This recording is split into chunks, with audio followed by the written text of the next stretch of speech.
Family, our selection today, I am redeemed.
Yahshua has changed my whole life.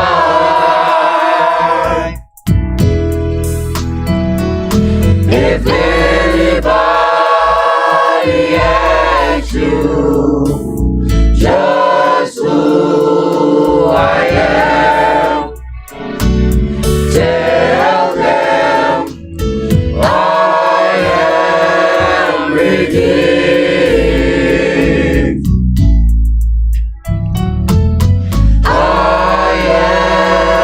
Redeemed, bought with a price. Yahshua has changed my whole life.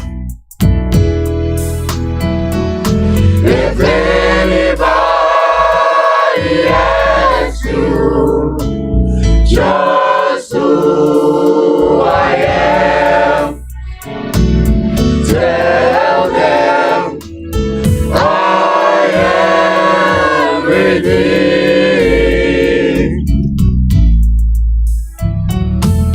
Where there was hate, love now abides.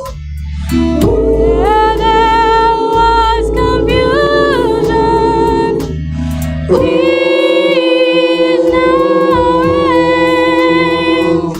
I'm walking with Yahshua. I'm a child of the King, and it's all because I am redeemed.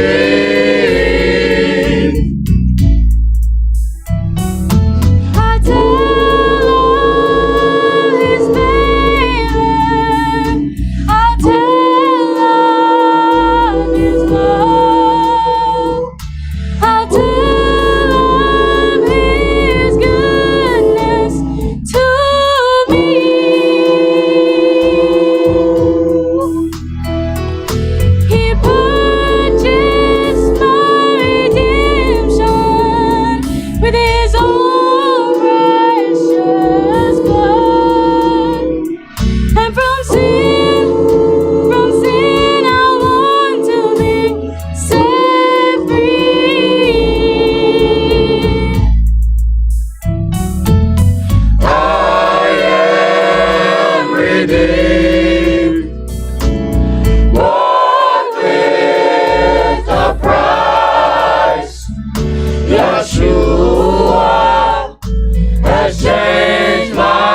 The oracles of the UCI.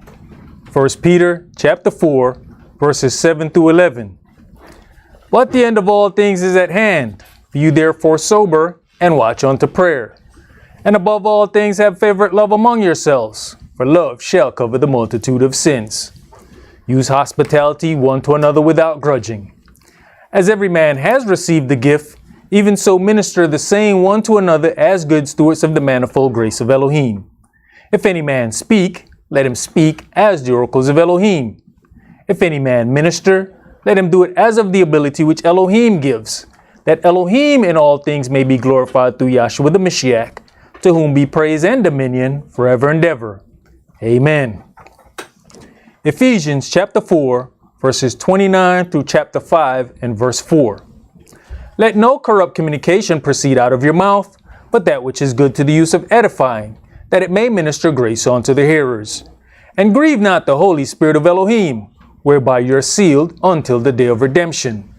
Let all bitterness and wrath and anger and clamor and evil speaking be put away from you with all malice. And be you kind one to another, tender-hearted, forgiving one another, even as Elohim for Yahshua's sake has forgiven you.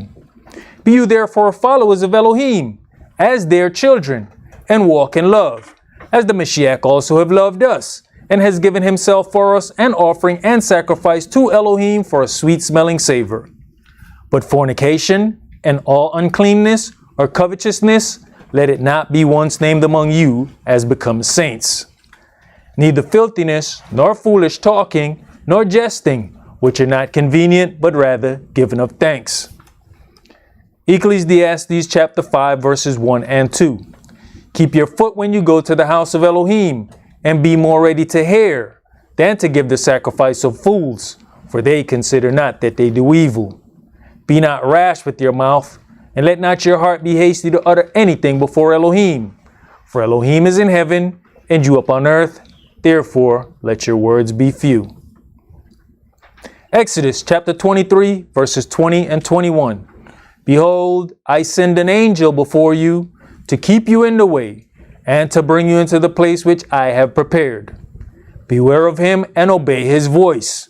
Provoke him not, for he will not pardon your transgressions, for my name is in him. Revelations chapter 3, verses 20 through 22.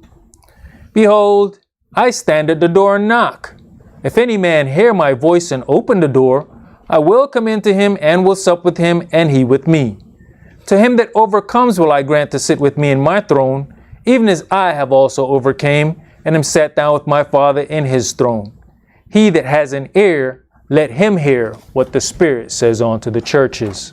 All right, Shabbat Shalom. Shabbat Shalom. Which is peace on Yahweh's holy Sabbath day. Welcome to another holy convocation that Yahweh has enjoined unto us here in Stone Mountain. One of the things that we have to prepare ourselves for, as it is written, the weapons of our warfare are not carnal. We have to begin to prepare ourselves for a spiritual fight. We know about physically, about, getting our weapons. We know about doing all of these things, but the adversary, the devil, is going to fight a totally different way. We're not fighting against a man.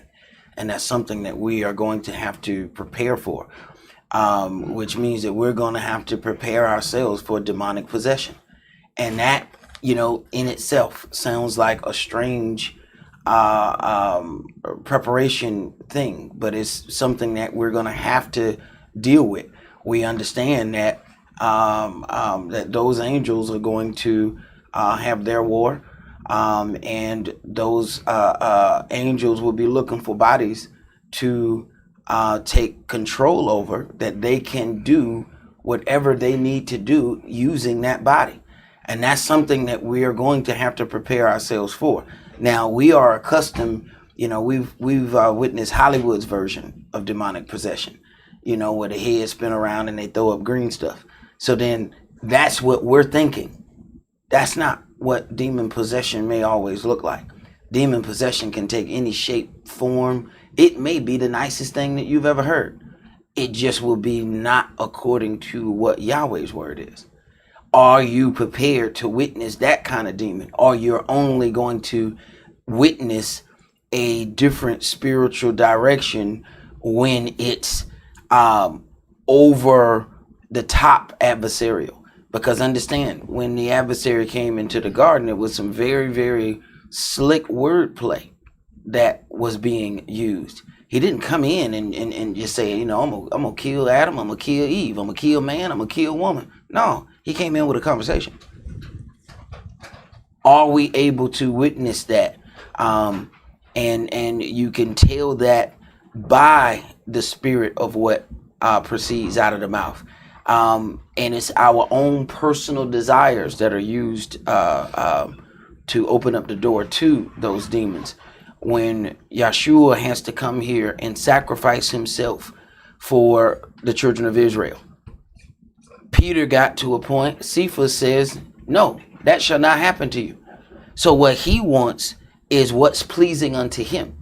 He's not thinking about that what Yahshua has to do is going to benefit all of us. What Cephas wants at that moment is, I want you here. Yahshua automatically said, get thee behind me, Satan. He knew that he was entertaining a demonic spirit. Why? Because he listened to the words that proceeded out of his mouth. Those words did not agree with all of the other things before. So he knew that a spirit was in there. So are you paying more attention with your eyes than your ears? Because when we're looking with our eyes, we see people that we like. We see people that we love. We see people that we're accustomed to. But are you listening to what is proceeding out of their mouth? Yahshua heard the word and automatically knew. And what did he say about Cephas? I love you. Do you love me? Feed my sheep. Do you love me? Feed my lambs. Do you love me? Feed my people. He loved him. But that didn't stop him from dealing with that situation when he heard it. Get thee behind me, Satan, for you do not savor the things of Elohim, you savor the things of man. He hesitated not 1 minute. And it wasn't that he had this spiritual sight that he saw a demon. See, that's our problem. We, as it is written, the Jews seek for a sign. We looking for somebody to float off the ground and levitate and throw some demon darts. No. Listen. All he did was listen. Once that word proceeded out of Cephas' mouth, he didn't care that this was his right-hand man. He didn't care that this was the man of whom he was going to build the church on. He dealt with it immediately as soon as he heard it. Get thee behind me, Satan.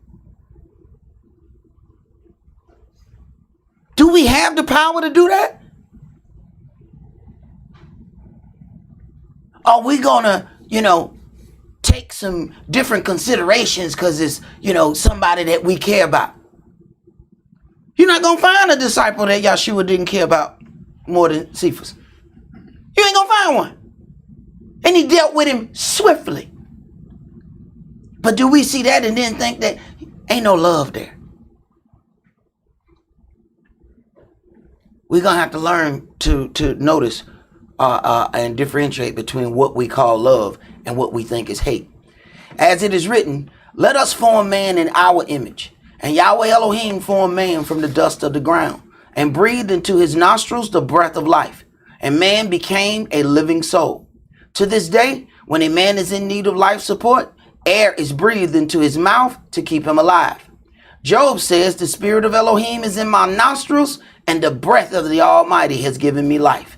In the valley of dry bones of Ezekiel 37, it is written, prophesy unto the wind. Prophesy, son of man, and say to the wind, thus says Yahweh Elohim, come from the four winds, O breath, and breathe upon these slain that they may live. So I prophesied as he commanded me, and the breath came into them, and they lived and stood upon their feet, an exceeding great army. What was breathed into man was the spirit of Elohim. So the breath or words that proceed out of a man should reflect the spirit that was put into him. Yahshua says, the words that I speak unto you, they are spirit and they are life. If he speak not according to this word, it is because there is no life in it. Let's begin today's sermon in Hebrews chapter 10.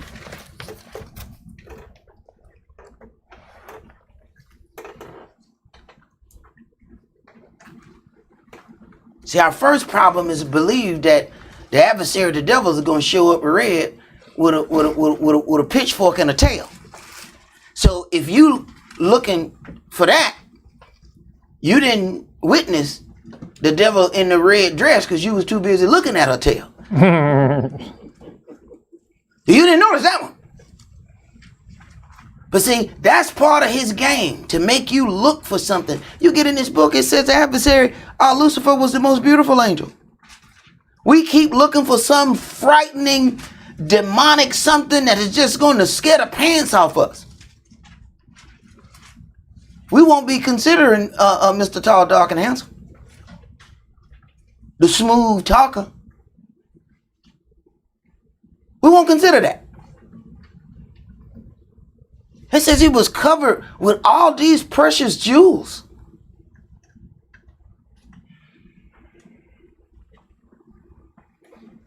But that's not what we're looking for, because society has told us and given us a different image when it comes down to an adversary, when it comes down to demonic possession. Those are the things that we are looking for.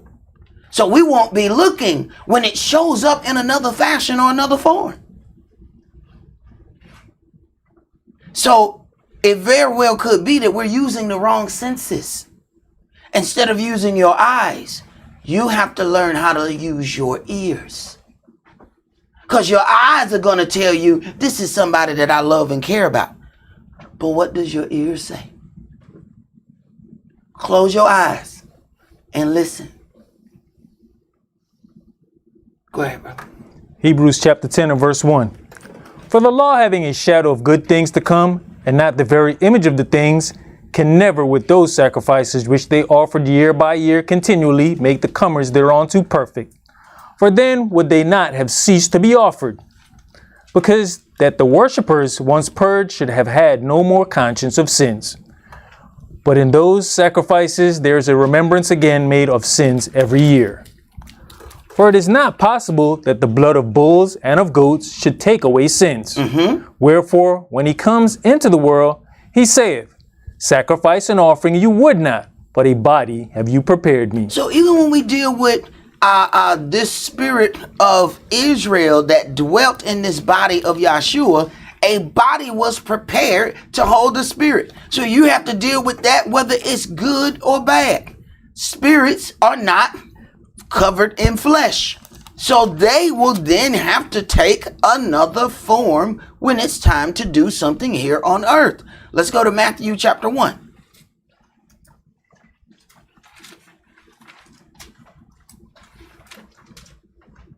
Matthew chapter 1, and we're going to read verses 18 through 25.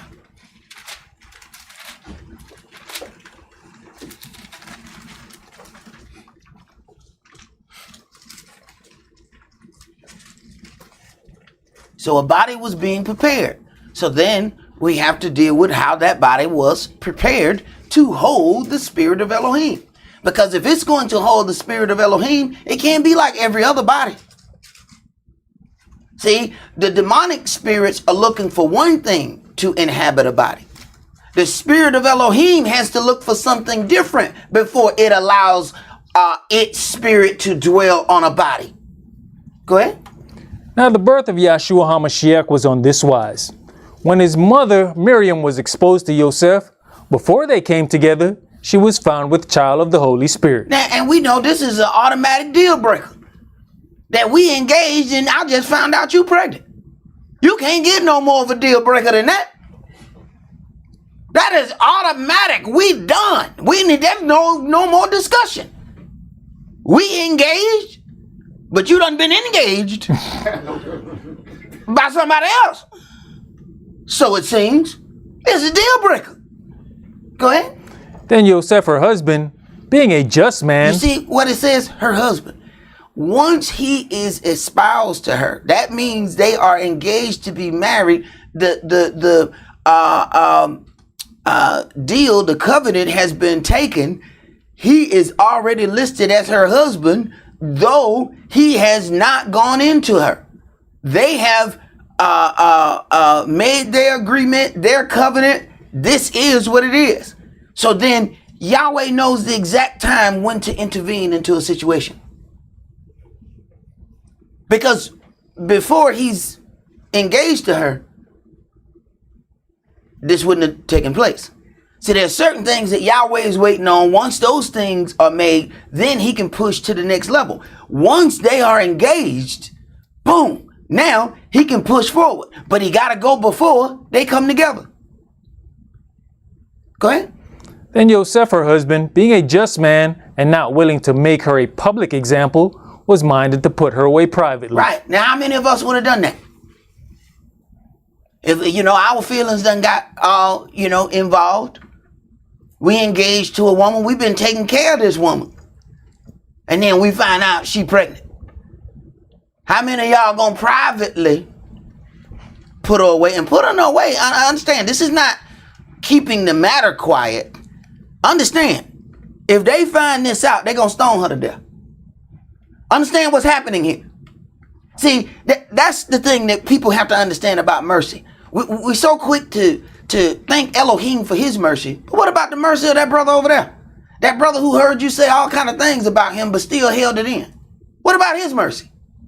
This is him showing mercy. See, we like to give these nice little sayings like what we hear on Sunday morning. We're still supposed to have mercy for one another.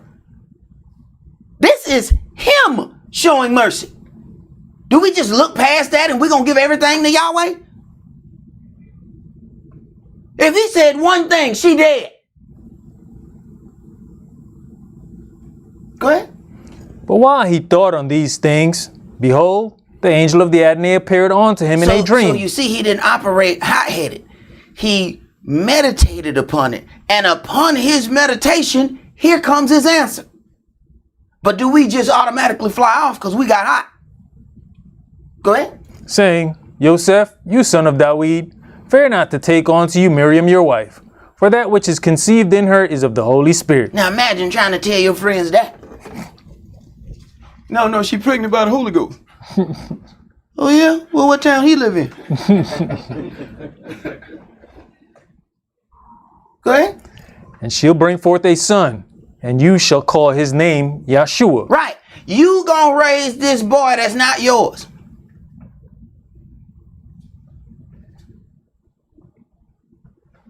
Now, how many of us already got a problem right there? Go ahead. For he shall save his people from their sins. You know, my brother, when we see here, we say Jesus. Mm-hmm. We know all these names have a meaning. Jesus does not mean what just came after that. No, it does not. But Yahshua means that. Exactly. See, when you talk about Yah, it's his name, then you have Shua, salvation. Jesus don't mean that. It's I-E-Zeus. You find a Hispanic and ask him how he's say that same letter right there, J-E-S-U-S, and ask him how he pronounce it. Jesus. Right. Zeus, the principal pagan god that they worship. Go ahead. Verse 22. But say that on Sunday morning, you're going to get slapped by an old lady in a hat. Go ahead. Now all this was done that it might be fulfilled which was spoken of the Adonai by the prophet, saying, Behold, a virgin shall be with child, and shall bring forth a son, and they shall call his name Emmanuel. Which, right behind that, is going to give you the definition, just like he mentioned before. Go ahead. Which being interpreted is Elohim with us. Right. And if you don't understand El, where it says God, that's El. Emmanuel, God with us. So after any Hebrew name, you're going to then find the definition. And an easy way to know that Jesus wasn't his name, that does not translate into he shall save his people. Very simple. But when people grab a hold of something in their heart, it's very difficult to cause them to see. Because of the blindness of their heart, their eyes won't work. Go ahead. Then Yosef, being raised from sleep, did as the angel of the Adonai had bidden him, and took unto him his wife, and knew her not till she had brought forth her firstborn son, and he called his name Yahshua. Now, how many of us would have done that? So we're talking about now, this brother is within this situation a whole year. Taking care of everything that needed to be taken care of. But he's not able to come together with his wife like every other normal couple. How many other people would have had a problem with that? See, it's amazing how we put ourselves on equal footing with people who have made sacrifices, but we haven't made them kind of sacrifices. It's utterly interesting how we believe that we can do that. Let's go to John chapter 1.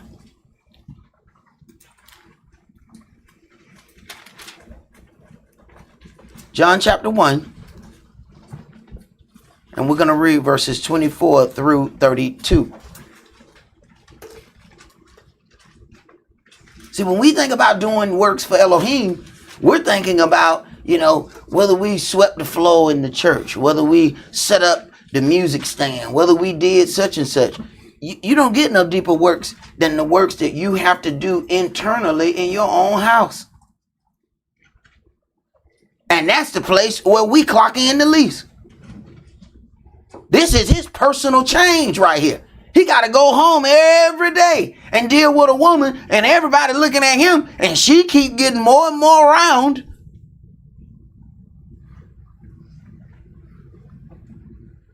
Your friends ask you to tell that story just so they can laugh at you. Tell me again how this came to be. Okay, so the Holy Ghost came upon her, and that's how she got pregnant, right? Boy, you got to be the biggest fool in town.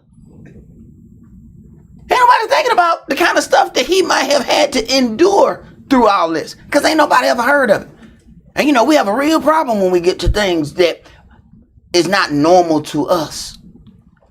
We want a supernatural situation to happen, but when one happens, we have a problem because it is not normal to us. Now we don't know how to handle the supernatural situation. Go ahead. Yohanan chapter 1 and verse 24. And they which were sent were of the Pharisees. And they asked him and said unto him, Why baptize you then, if you be not that anointed one, nor Elias, neither that prophet? Yohanan answered them, saying, I baptize with water, but there stands one among you, whom you know not. He it is, who coming after me is preferred before me, whose shoes latchet I am not worthy to unloose. These things were done in Beth Arbara beyond Jordan, where Yohanan was baptizing. The next day Yohanan sees Yahshua coming on to him, and says, Behold the Lamb of Elohim, which takes away the sin of the world. This is he of whom I said, After me comes a man which is preferred before me, for he was before me. And I knew him not, but that he should be made manifest a trial, therefore am I come baptizing with water. And Yohanan bare record, saying, I saw the Spirit descending from heaven like a dove, and it aboded upon him. All right, so now at this baptism, he then gets another spirit that then comes and rests upon him. So the same thing that we see in a righteous order is the same thing that's going to happen in an unrighteous order. There is a spirit that then comes and uses the body of Yahshua. We kind of get caught up in the body of Yahshua and we say Yahshua, Yahshua, Yahshua, not understanding that it is the spirit of Israel. Remember, it was written, let us make man. So the spirit of Israel came and dwelt on that body after he got his baptism. Not before. This is a different entity. Why? Because he's entertaining a different spirit. That spirit has taken over that body. So understand, when we are talking about Yahshua, we are talking about the son of Elohim, whose name is Israel. That's who we are named after. We're not named Yahwehites. Understand what's going on. Let's go to Luke chapter 3. Luke chapter 3. And we're going to read verses 21 through 23.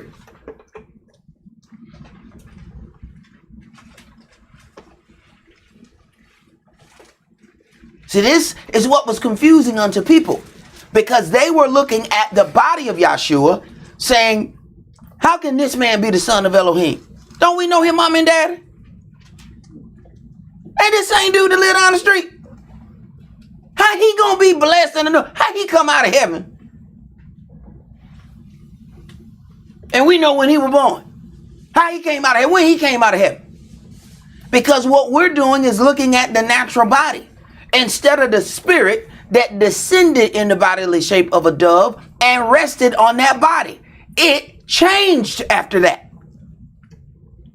So then the people who naturally knew him are still dealing with him in the natural sense, thinking that he's that same person. Go ahead. Verse 21. Now when all the people were baptized, it came to pass that Yahshua also being baptized and praying, the heaven was opened. And the Holy Spirit descended in a bodily shape like a dove upon him. The Holy Spirit has descended in a bodily shape like a dove upon him. Now something happens. Go ahead. And a voice came from heaven which said, you are my beloved son. In you I'm well pleased. This did not happen until his baptism. And some of the biggest talk you hear from people who have never gotten anywhere close to that water. Yahweh don't even talk about Yahshua until he get the baptism.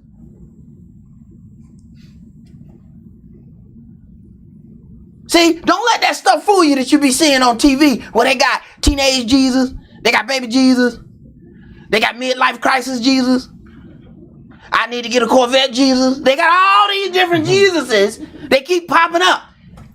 Yahweh ain't dealing with that. Once he got baptized, now that's my son. See, all that talk you hear from folk. All right, when were you born? Yahweh not dealing with that. That's us that deal with that. You probably already driving down the street seeing somebody's whole yard filled with baby Jesus.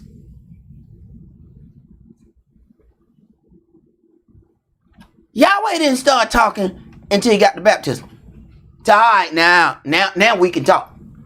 Now we can have now that's my son. The spirit that came and dwelt in that body, that was made a special way so that it can hold the spirit of Israel. Now that's my son. We don't consider that. We think we just all right because we know some stuff. If he didn't deal with Yahshua like that, what make us so special? He just gonna deal with you because you an all right individual? Because you done kept, 2.5 Sabbaths? Go ahead.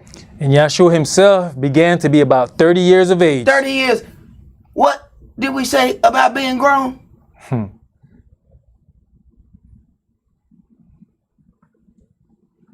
Yahweh ain't even, I don't even want to deal with teenage Jesus. Because I ain't got time for puberty Jesus.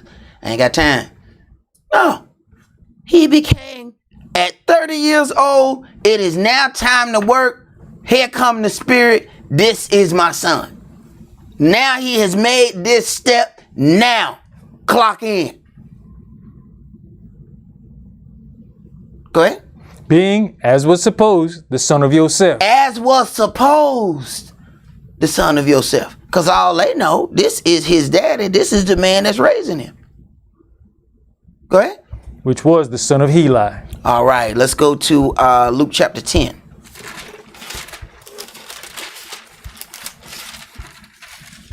Luke chapter 10, and let's start that at verse 17.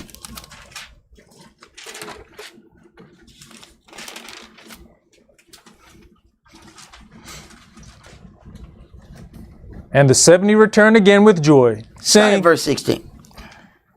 He that hears you hears me, and he that despises you despise me. Do people ever consider that? They think they have a problem with people. Who they have a problem with is Yahweh, because they don't like his word. But you are the one that they're going to see. So you are going to be the one that they're going to take that out on. Are you ready to fight Elohim's battle? Because just like Yahshua did when he heard something that wasn't right, he dealt with it swiftly. He ain't care nothing about nobody's feelings either.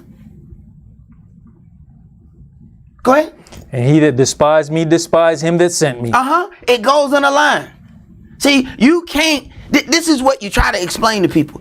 You can't love one situation and not love another.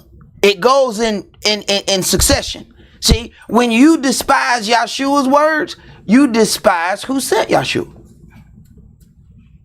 See, if I speak the words that are in this book, you then have a problem with me. It goes in succession. You have a problem with me, then you have a problem with who sent me, then you have a problem with who sent him. As long as the words match. Now, if I say something that's not according to that and you have a problem, then now you got something. But if you can't go in this book and say that I said something that wasn't in this book, then understand where your problems go. They go in succession. You got a problem with me, then you got a problem with who sent me, then you got a problem with who sent him that sent me. Don't let your problem just stop at the person you see. No, keep it going. Keep it going. Don't stop right here. It's easy to stop right here. Keep it going.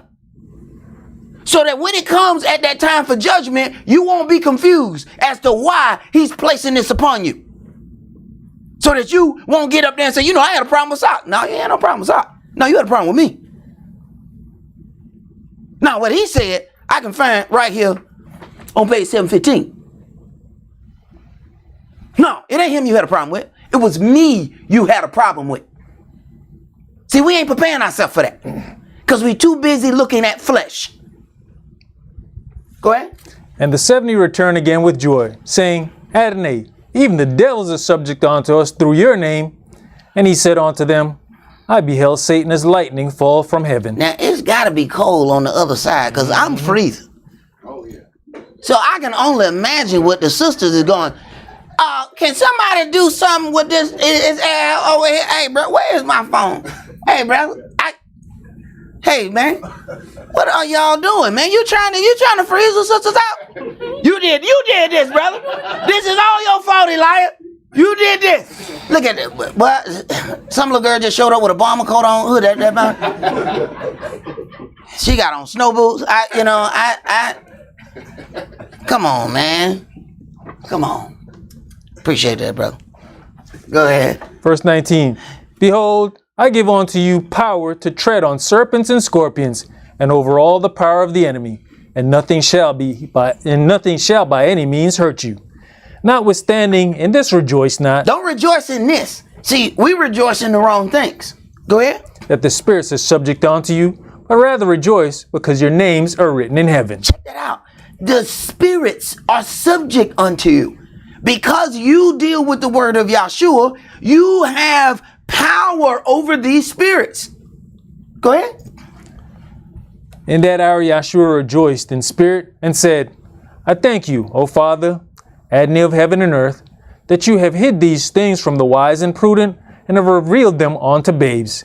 Even so, Father, for it seemed good in your sight. Right, because if you revealed it unto the wise, they would have made merchandise of it. And so, how much money we can make right here? All right, what we need to do is build a healing booth. All right. You got the power to heal. I will do the advertising. All right. All right. So what we're going to do is we're going to go from town to town. Boy, we're going to make so much money. We're going to make so much money, man. So just keep wearing this, and then I'll cut the cloth off and then lay it on the people and heal them, and we'll charge them $19.99. This is what happened when the so-called wise get it. They want to know why you ain't making merchandise of this. Right. Because the things you do of the flesh.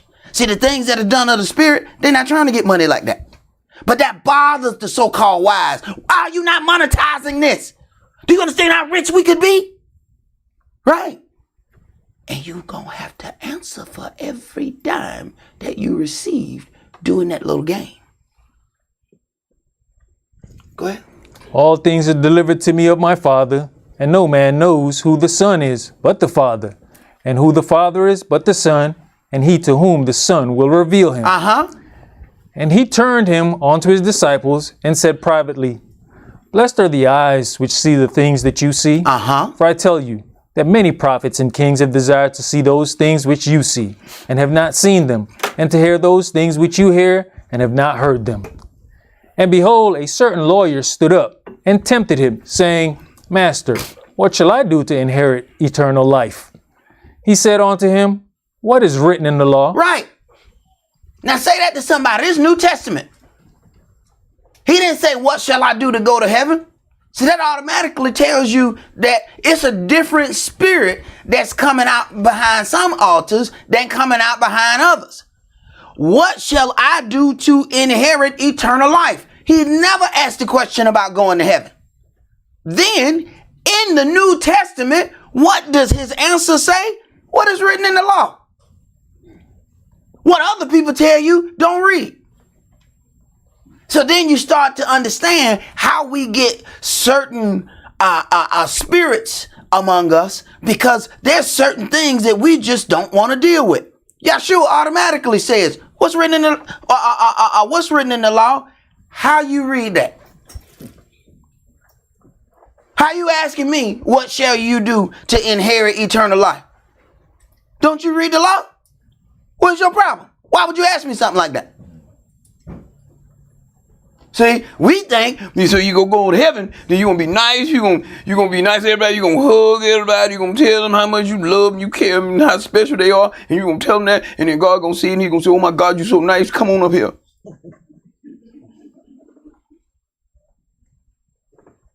Keep believing it. Go ahead. And he answering said, you shall love the Adonai your Elohim with all your heart, with all your soul, and with all your strength. And if you don't understand the law, you don't even know how to do that. Go ahead. And with all your mind, and your neighbor as yourself. We love ourselves as ourselves. That's what he said. He said, love yourself as yourself. Now, that's not what he said.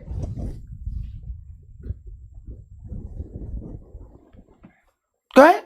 And he said unto him, you have answered right. This do, and you shall live.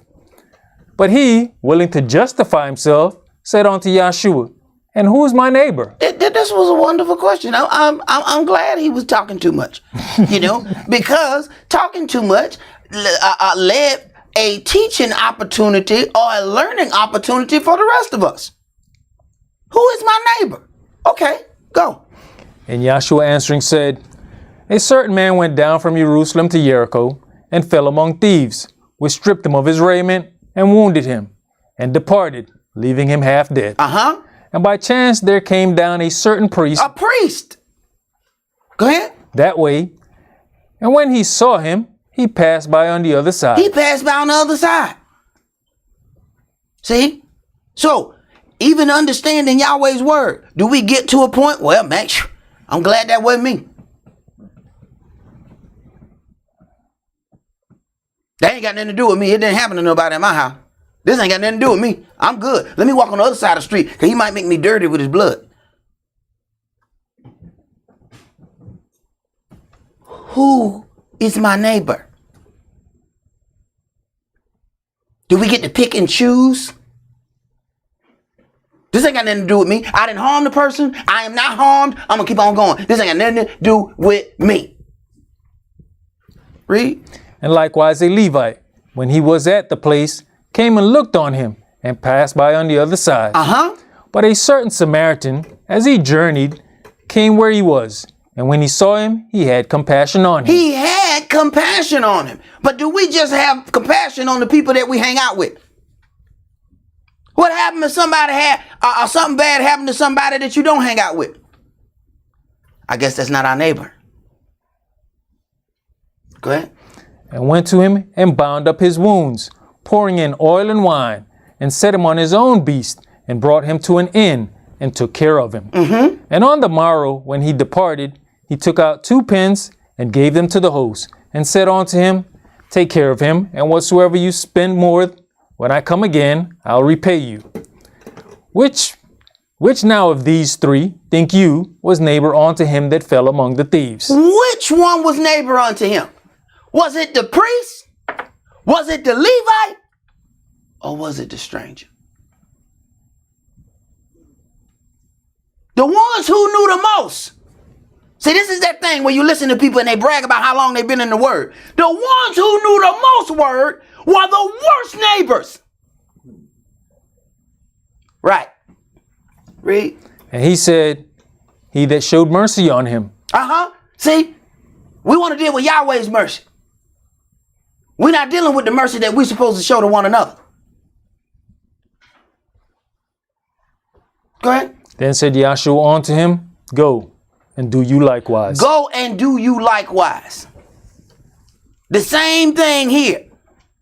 Don't just walk around thinking that you're supposed to be the receiver of mercy. At some point, you got to offer some of that. Let's go to Revelation chapter 12.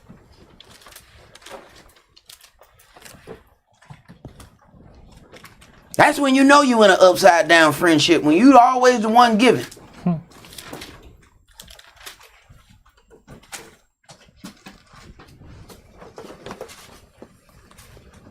There's some friends you know when they need money because they show up.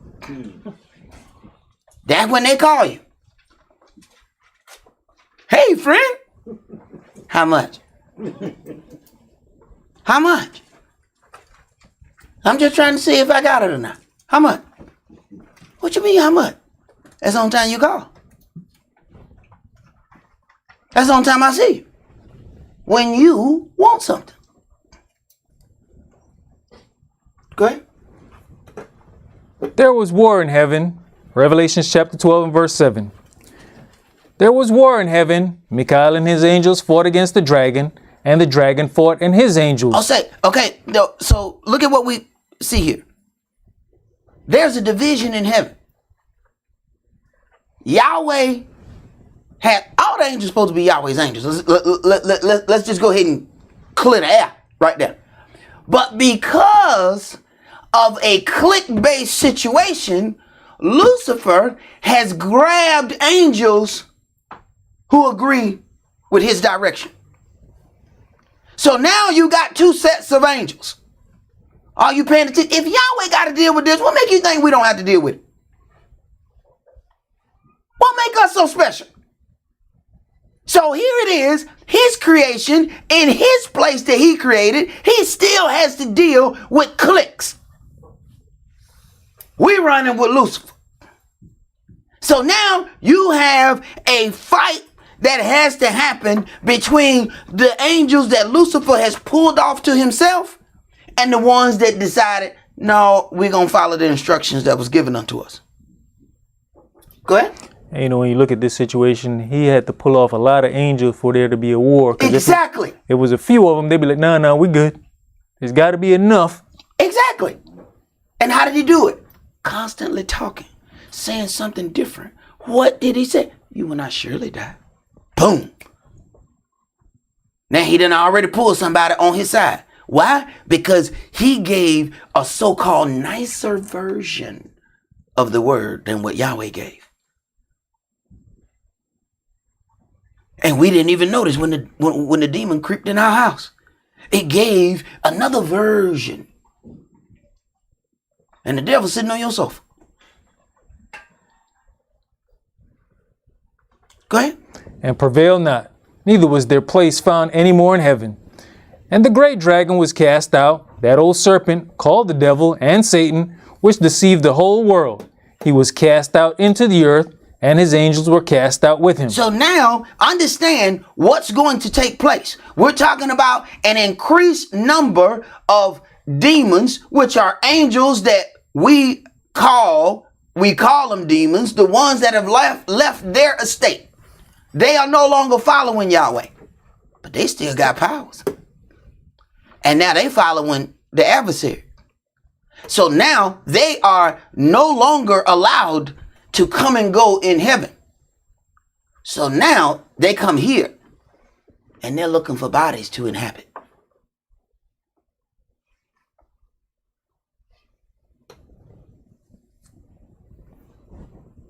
What keeps them from picking you?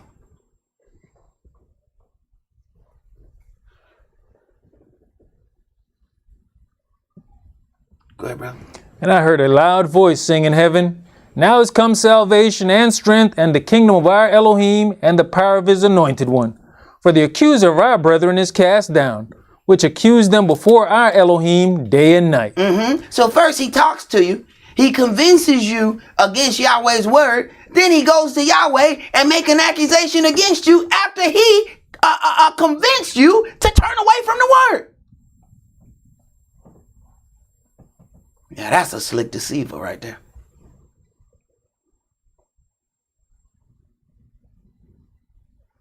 He sets up the party, then go to Yahweh with an attendance sheet of everybody at the party. Man, how did you get all these names? Oh, I signed them up. How you know? How you know they was there? I watched them come in the door. I was handing out refreshments.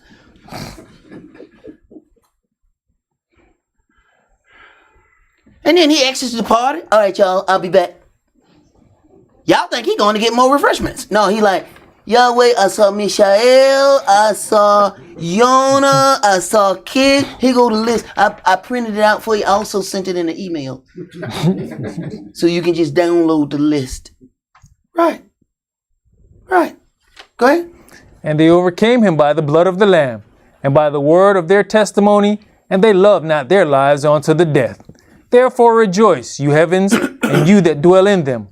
Woe to the inhabitants of the earth and of the sea, for the devil is come down unto you, having great anger, because he knows that he has but a short time. Right. So now he has great anger. He couldn't win the fight against Yahweh.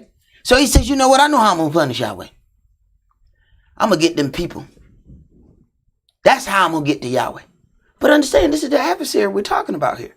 He will go left to attack right. So he couldn't beat Yahweh straight up. Well, I tell you what, I'm going to attack something he loves. It work on man. See, when he want to get man, he go through man, woman, and then have the woman come at the man. He never had a desire to just overtake the woman in the garden. He can't go to Yahweh with that. Hey, look at what the woman did. Get out in front of me. I didn't give her commandments. I gave him commandments. He was to give her commandments. The whole thing was to defile him. But he goes through the weakest door. So he came through the door. He got and had conversation with the woman. She then took her conversation to the man, and boom, now he has accepted her view over Yahweh's. He has chosen her as his God. Simple as that. Go ahead. And when the dragon saw that he was cast onto the earth, he persecuted the woman which brought forth the man-child. And to the woman were given 2 wings of a great eagle, that she might fly into the wilderness, into her place, where she is nourished for a time and times and half a time, from the face of the serpent. And the serpent cast out of his mouth water as a flood after the woman, that he might cause her to be carried away of the flood. And the earth helped the woman, and the earth opened her mouth, and swallowed up the flood which the dragon cast out of his mouth. And the dragon was angry with the woman, and went to make war with the remnant of her seed, which keep the commandments of Elohim, and have the testimony of Yahshua Hamashiach. Now, if you are not, if you don't ponder on verse 17, it sounds really bad to even be a servant of Yahweh. It says, and the dragon was angry with the woman, and went to make war with the remnant of her seed, which keep the commandments of Elohim. So if people say, well, you know what, I don't want to fight Lucifer. All I got to do is not keep the commandment. That means you work for him. He's not warring with you because you have chosen him as your father. So that means when Yahweh punishes him, he's punishing you too. See, that whole neutral thing where we get to just, whenever there's a battle, we just back up and go to a corner and don't do nothing. Oh, no, that ain't going to work. You're going to choose a side on this one. Did you finish that? Yes. Verse All 17. right, let's go to 1 Kings Chapter 22.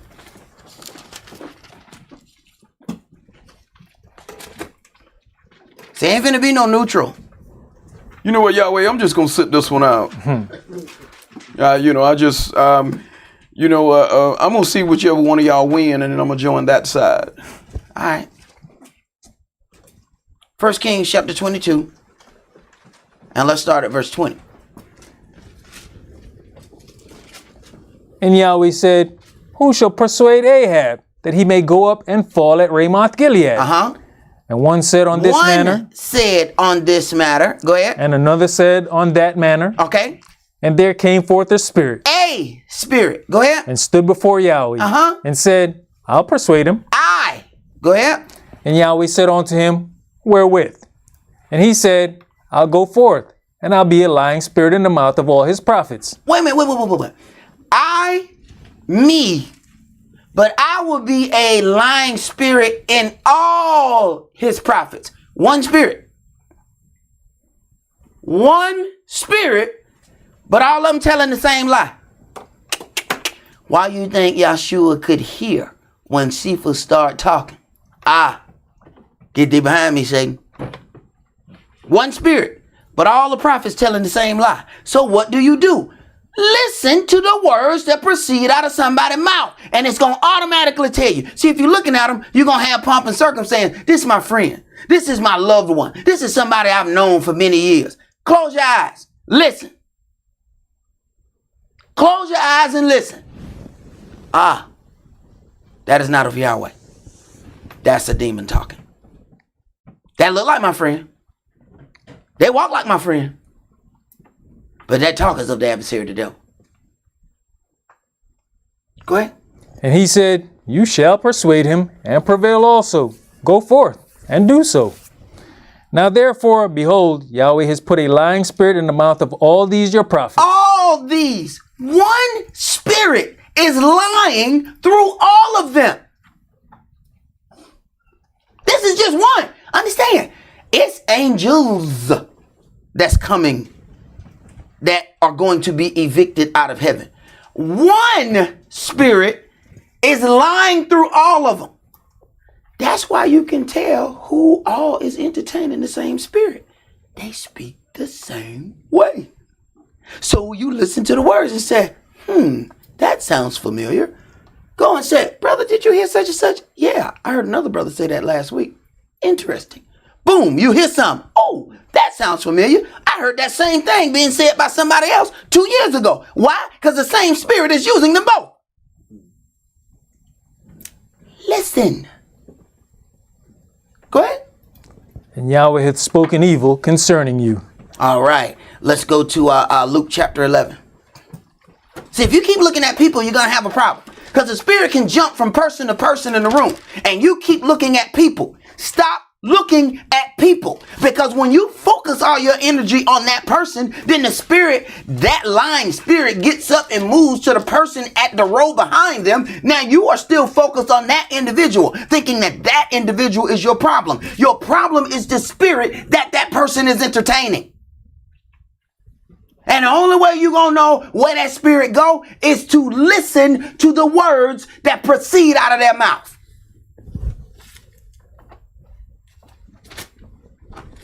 The spirit gonna tell on itself. It try to hold it in, but it can't.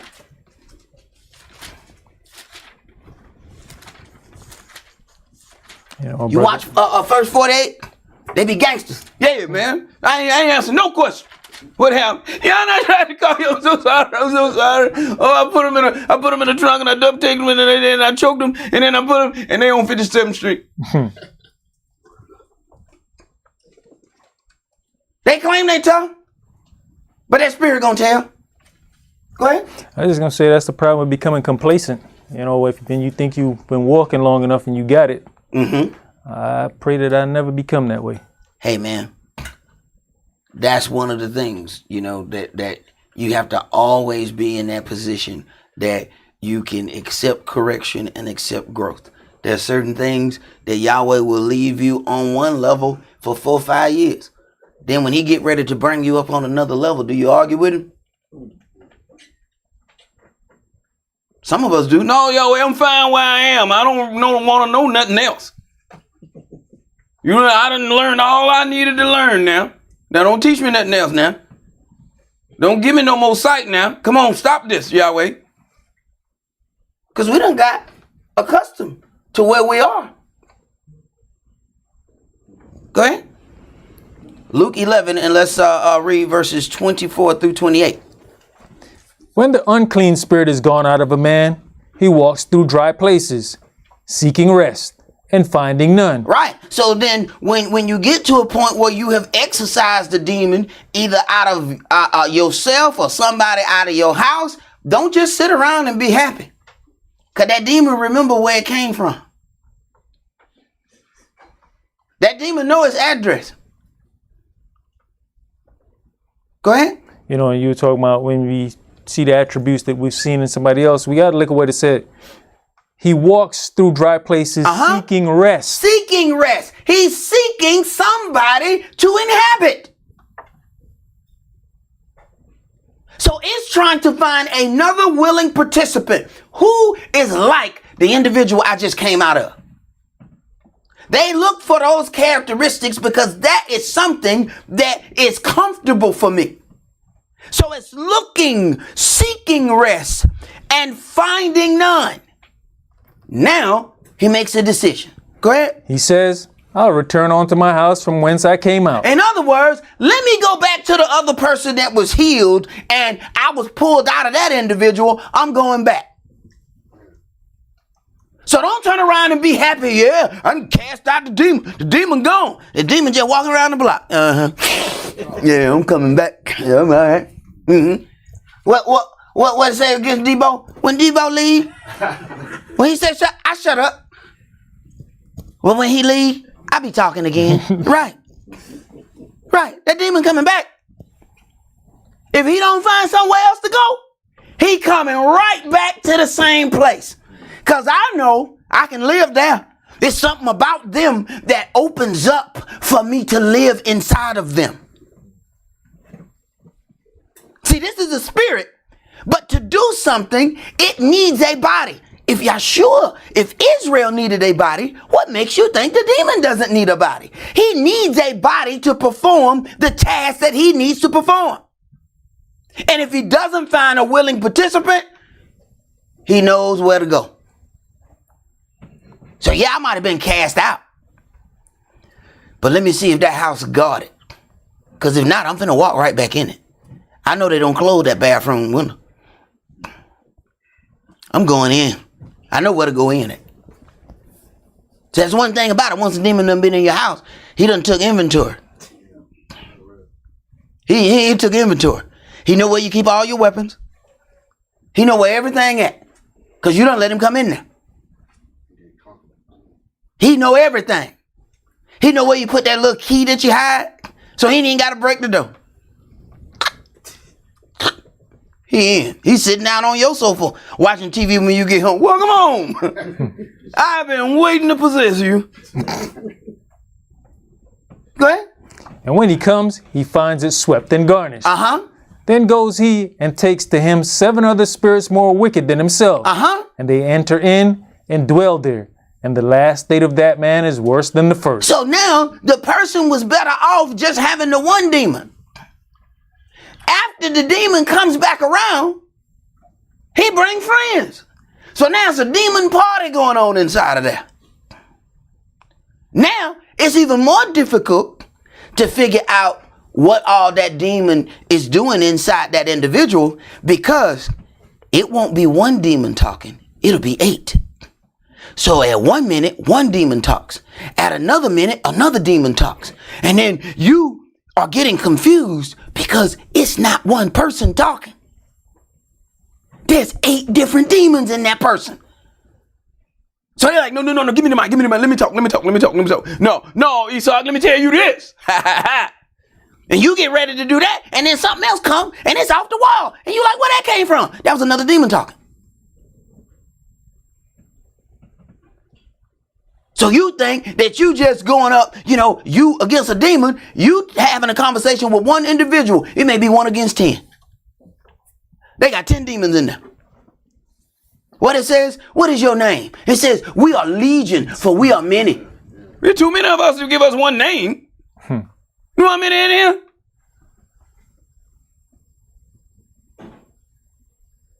Go ahead.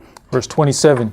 And it came to pass, as he spake these things, a certain woman of the company lifted up her voice and said unto him, Blessed is the womb that bare you, and the paps which you have sucked. Now you see how the carnal, blessed is your mama. That's what she said. Blessed is the womb that bare you, and the paps which you have sucked. So your mama blessed because of you. Read. But he said, Yea, rather, blessed are they that hear the word of Elohim and keep it. Right. He took that and put it right back on the spiritual plane. We gonna deal with the carnal. See, we gonna make his mama bless. That's us. That's why you see people riding around with the so-called Mary in their whole back window. That's why a Mexican can't even back up. Cause he done hit 4 people when he back up. Cause Mary is all he see in the rear view mirror. Cause she all over the whole back window. That's why he didn't see you standing there. He looked back and all he saw was this. Man, you got Mary over your whole back window. Right. Bless. See, now, this is how we going to connect everything to only a natural family. That means you can't deal with the spiritual family then. See, Yahshua always dealt with the spiritual family. They say your mama and your brother outside. Who is my mama and my brother? You looking at my mama and my brother? My mama and my brother right here. The people that sharing this word with me. So what y'all dealing with?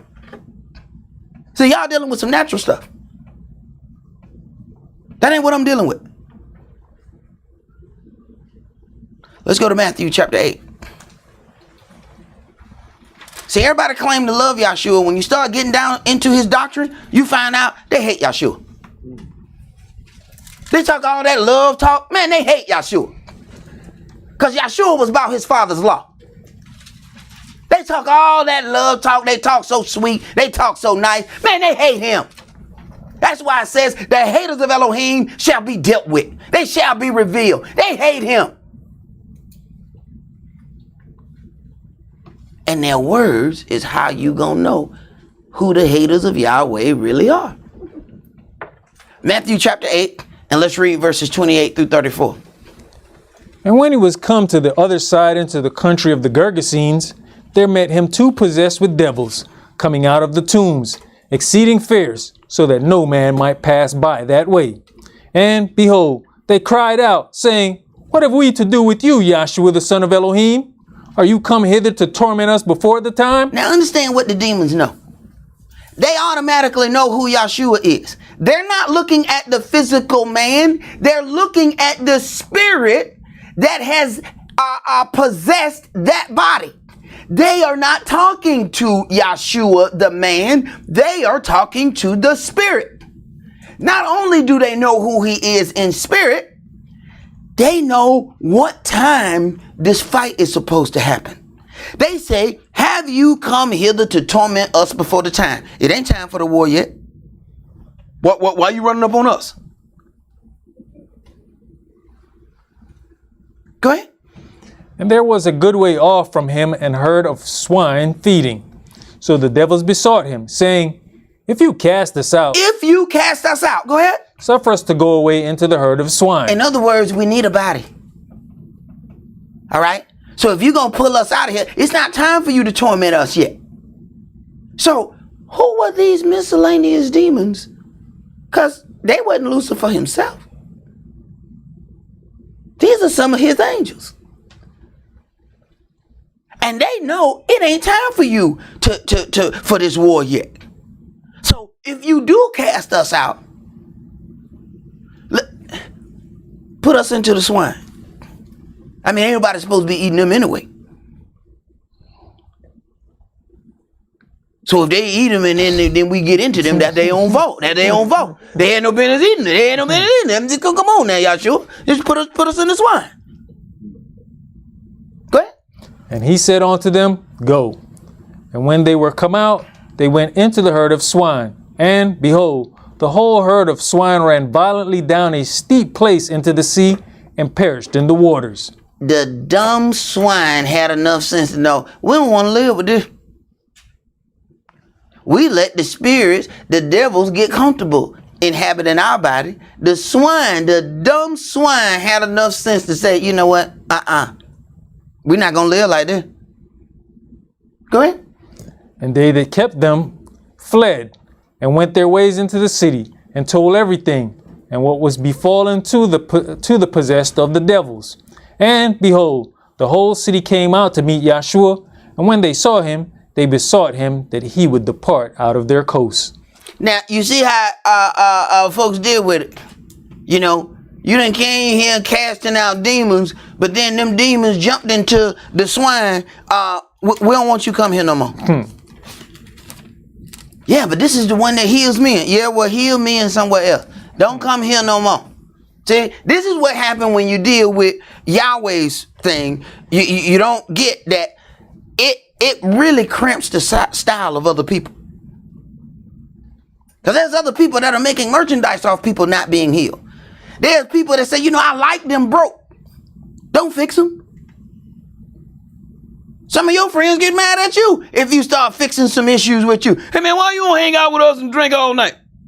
You used to hang out with us and drink all night. Now you think you're holier than thou, don't you? Now you think you're holy, start going to the church. Now you don't want to smoke nothing. You don't want to hang out no more.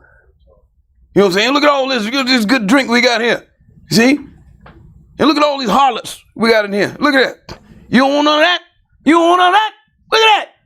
You used to come over here, you used to hang out with all the harlots. You used to drink all the liquor. We had to tell you to stop drinking all the liquor because other people drank the liquor. Now you come in here and you don't even want to drink the liquor. Now they mad at you. Why? Because they liked you better broken. And sometimes you get ready to go through some things to try and help fix somebody. And here come the spirit to speak through somebody else. No, don't fix them. We like them better broke.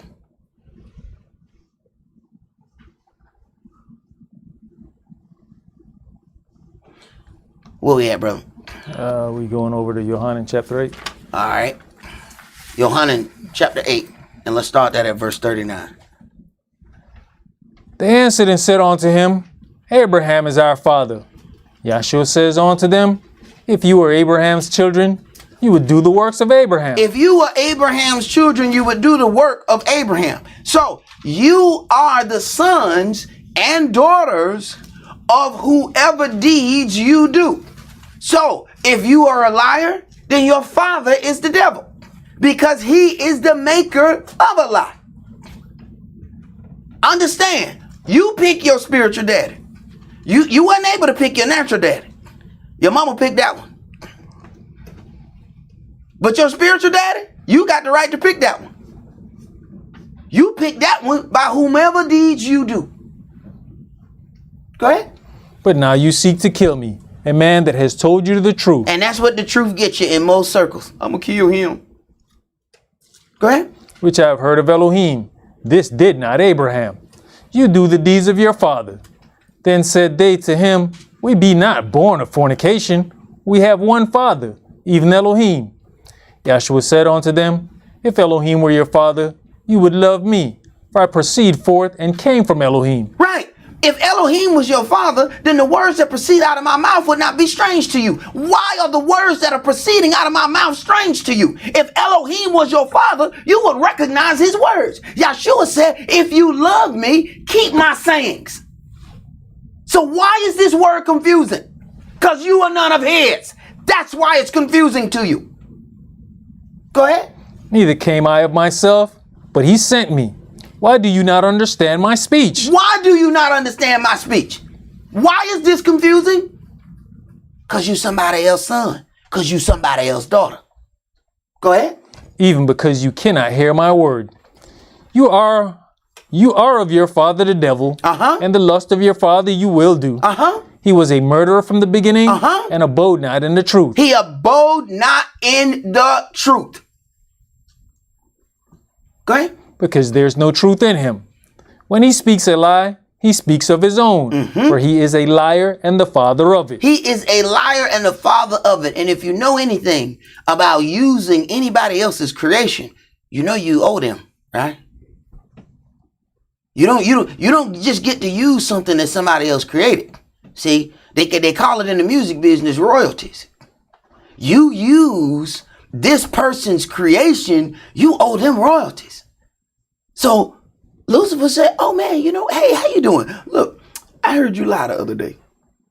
You notice my creation, right? That's mine. So what we need to discuss is the terms of payment. How you gonna pay me for using my stuff?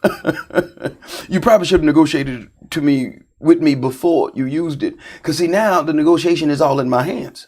See, once somebody samples somebody's music, if they clear that sample, they have a opportunity to make an agreement.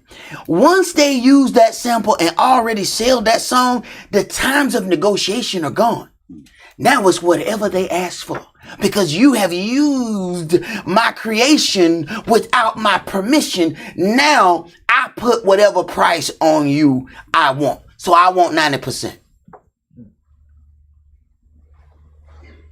Now you owe him and you don't have the funds to pay him.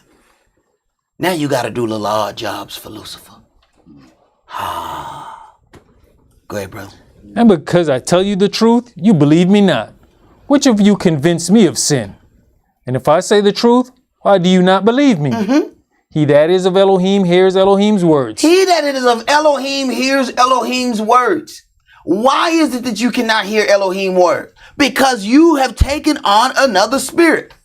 Stop thinking that people who take on another spirit are going to, their eyes going to roll back in their head and they're going to spit up green stuff. You are not understanding what's written in this book. Judas had entertained another spirit. Everybody there was asking, is it I? Is it I? None of them could physically tell that Judas had entertained a spirit. And Yahshua wasn't telling them who it was. Because he hadn't said the right things yet. Go ahead. You therefore hear them not, because you're not of Elohim. All right. Did you finish that? Yes. All right, brother. Read the definition there on the next graphic. Familiar spirit from H178. Brown Driver Briggs. So this is the definition that we're going to get from Brown. Go ahead. Water skin bottle.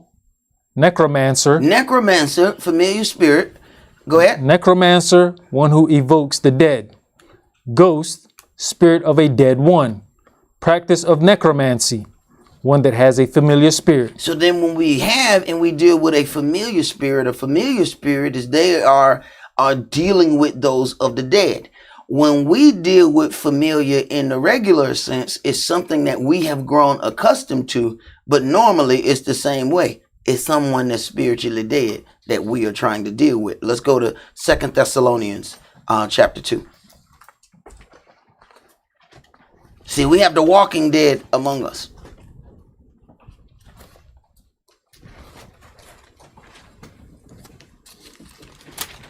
But we like to hang out with them because, the spiritually dead are fun. Spiritually dead are fun. I mean, they have no limitations. They have nothing stopping them. They just do whatever they want to do. So we begin to enjoy hanging out with the spiritually dead. 2 Thessalonians Chapter 2. And let's start that at verse 1. Now we beseech you, brethren, by the coming of our Adonai Yahshua the Mashiach, and by our gathering together unto him, that you be not soon shaken in mind, or be troubled, neither by spirit, nor by word, nor by letter, as from us, as that the day of the Mashiach is at hand. Let no man deceive you by any means, for that day shall not come, except there come a falling away first, and that man of sin be revealed, the son of perdition, who opposes and exalts himself above all that is called Elohim. Right, but that may come across as the smoothest things you've ever heard. All that was said in the garden is, you shall not surely die. He didn't come in and say, I'm going to kill Yahweh, I'm going to do this, and Yahweh is this. All he said to exalt himself, you shall not surely die. That don't sound that mean. If she thought it was mean, she would have stopped the conversation. But she kept talking and then carried the conversation to her husband. We're going to have to get this view out of our head that a demonic spirit is going to come angry. It's going to be shouting. It's going to be something that's not good to look to. You may have the most beautiful demon in your presence. And do understand, the adversary know what you like. So if you like tall and thin, he gonna give you a tall, thin demon. If you like one of them short, thick, roly-poly demons, he gonna give you a short, thick, roly-poly demon. He gonna give you something that appeals to you. Go ahead. Or that is worship, so that he as Elohim sits in the temple of Elohim, showing himself that he is Elohim. And how better to show yourself to be Elohim than to give instructions as though you are Elohim? How better to show yourself as Elohim than teaching something like you are Elohim? Understand what was happening in that garden. Yeah, it was a conversation. He was teaching. You will not surely die. For he knows that in the day that you eat from this tree, you're going to be like a god.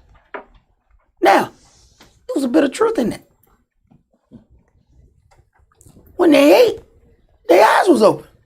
They knew things that they didn't know before. So part of what he said was correct.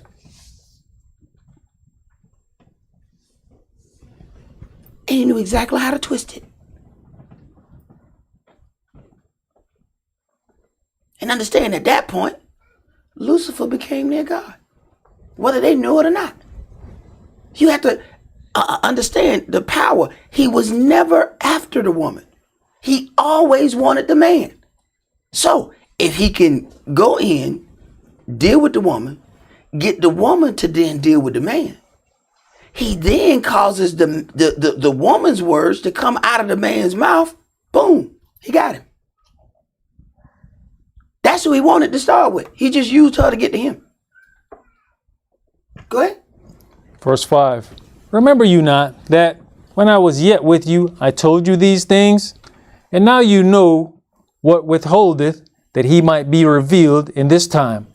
For the mystery of lawlessness does already work. Only he who now lets will let until he be taken out of the way. And when shall that wicked be revealed, whom the Adonai shall consume with the spirit of his mouth, and shall destroy with the brightness of his coming? Even him, whose coming is after the working of Satan with all power and signs and lying wonders. With all power, signs, and lying wonders. It says that it shall be so convincing that it would fool even the very elect. That's how convincing the adversary, the devil, is. That's why you can talk to people and they say, I don't see that. I don't know what you're talking about. Right? Go ahead. And with all deceivableness of unrighteousness in them that perish, because they receive not the love of the truth, that they might be saved. And for this cause Elohim shall send them strong delusion, that they should believe a lie. Right. He will send the strong delusion. After we won't receive anything else, your judgment is, leave them there. Leave them there. Let them believe the lie. Let them believe that they're right. We'll deal with it at judgment. Go ahead. That they all might be damned who believe not the truth, but had pleasure in unrighteousness. Not only have pleasure in unrighteousness, but have pleasure in those that do unrighteousness, because they my friends. Go ahead. But we are bound to give thanks always to Elohim for you, brethren beloved of the Adonai, because Elohim has from the beginning chosen you to salvation through sanctification of the Spirit and belief of the truth, whereunto he called you by your gospel to the obtaining of the glory of Hamashiach. All right, let's go to 1 Corinthians Chapter 2.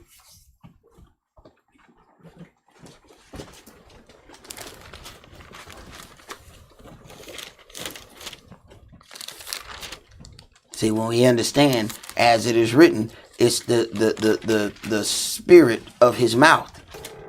See, there's a spirit in the words that proceed. Let's go to start at verse 9. 1 Corinthians Chapter 2 and verse 9. But as it is written, I had not seen nor ear heard, neither have entered into the heart of man the things which Elohim has prepared for them that love him. But Elohim has revealed them unto us by his Spirit. For the Spirit searches all things, yes, the deep things of Elohim. For what man knows the things of a man, save the spirit of man which is in man? Even so the things of Elohim knows no man, but the Spirit of Elohim. Now we have received, not the spirit of the world, but the Spirit which is of Elohim, that we might know the things that are freely given to us of Elohim. Which things also we speak, not in the words which man's wisdom teacheth, but which the Holy Spirit teaches, comparing spiritual things with spiritual things. But the natural man receives not the things of the Spirit of Elohim, for they are foolishness unto him, neither can he know them, because they are spiritually discerned. Because some things are spiritually discerned, when a person's heart is not right, they are not going to be able to receive certain things. You can talk all day. You have cast your pearls among swine. Let's go to Matthew chapter 15.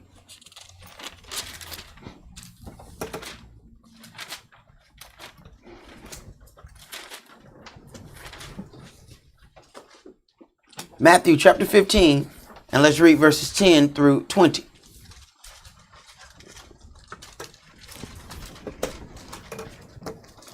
And he called the multitude and said unto them, Hear and understand, not that which goes into the mouth defiles a man, but that which comes out of the mouth, that this defiles a man. Right.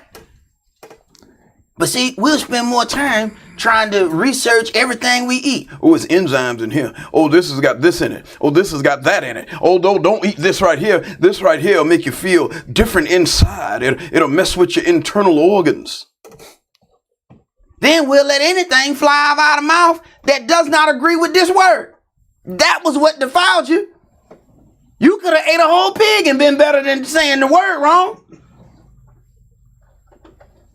How is it that that's confusing? Go ahead. Then came his disciples and said unto him, Knoweth you that the Pharisees were offended after they heard this saying? But he answered and said, Every plant which my heavenly Father has not planted shall be rooted up. Right. When something is allowed to be rooted up, it wasn't planted by Yahweh. Because if Yahweh planted, you can yank on it. You can pull on it. You can go over there with the mower and just mow it down. You can do all kind of stuff. You can dig all around it. You can do everything. And in the morning, it pop right back up. What's up? Yahweh planted me. Ain't nothing you gonna be able to do to unplant me. That stuff that's allowed to be rooted up, it was not planted by Yahweh. See? When something is so easily rooted up, oh, I got offended. Oh, this is such and such. Oh, I got embarrassed. Oh, I'm this. Right. Yahweh didn't plant that. Yes, sir. Yahweh didn't plant that. Yes, sir. Praise God. See, you're crying over something that Yahweh didn't even plant. Yes, sir. Go ahead, bro. Let them alone. They be blind leaders of the blind. And if the blind lead the blind, both shall fall into the ditch. Right. If you let Stephen want to drive your car, you deserve to be in the ditch. You knew he couldn't see. Go ahead. Then answered Cephas and said unto him, Declare unto us this parable. And Yahshua said, Are you also yet without understanding? Do not you yet understand that whatsoever enters in at the mouth goes into the belly and is cast out into the draught?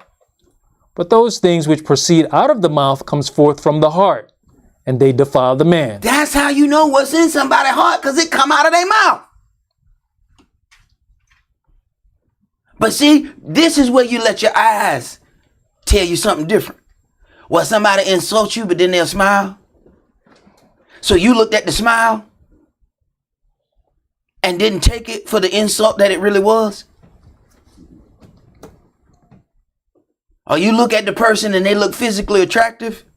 So you so busy looking at the physical attraction that you don't see the spirit of how they're dealing.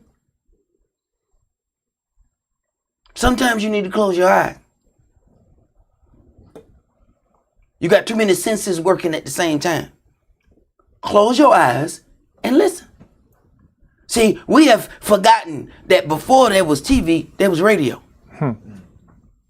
Families used to sit around and listen to programs on the radio and were able to use their imagination. Unitas drops back. He's going to the left. He's going to the right. You ain't looking at nothing, but you hear it. Whoa, what he doing? What he doing? Ah, he about to go. Whoa, they about to score. They about to score. This generation has no imagination. They don't have to. It's on the TV. It's on the phone.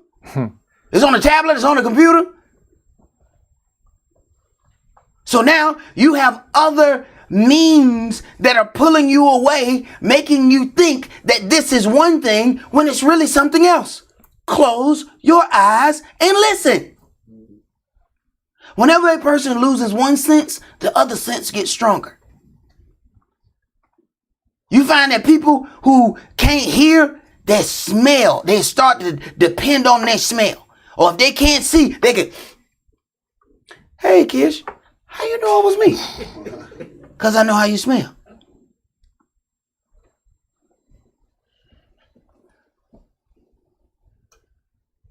I had a man tell me, man, I know how you smell. How you know how I smell?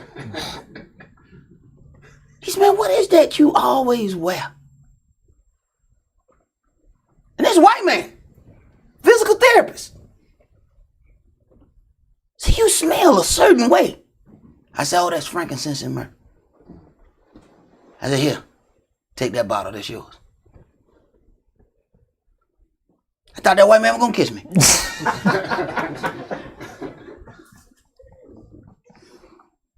He never had no brother give him no frankincense and myrrh. What? So we had a whole teaching situation that happened in there. Now, understand, there's other people in that room.